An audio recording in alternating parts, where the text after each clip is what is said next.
Словачката амбасадорка Ивета Хрицова денес беше во посета на општина Штип, каде со градоначалникот Иван Јорданов разговараа за потенцијална економска соработка.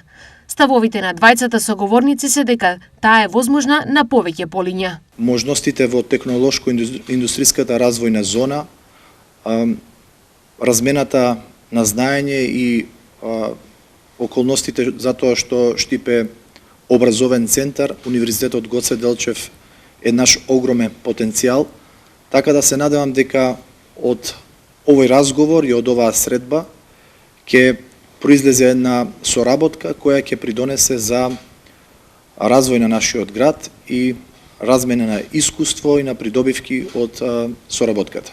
На словенску има потенцијален инвеститор кој би бил заинтересиран да дојде, но се уште се во преговори. Машинство. Од областта на машинство. Заровење Банскиот туризам, односно банскиот можности во потенцијали во Штип.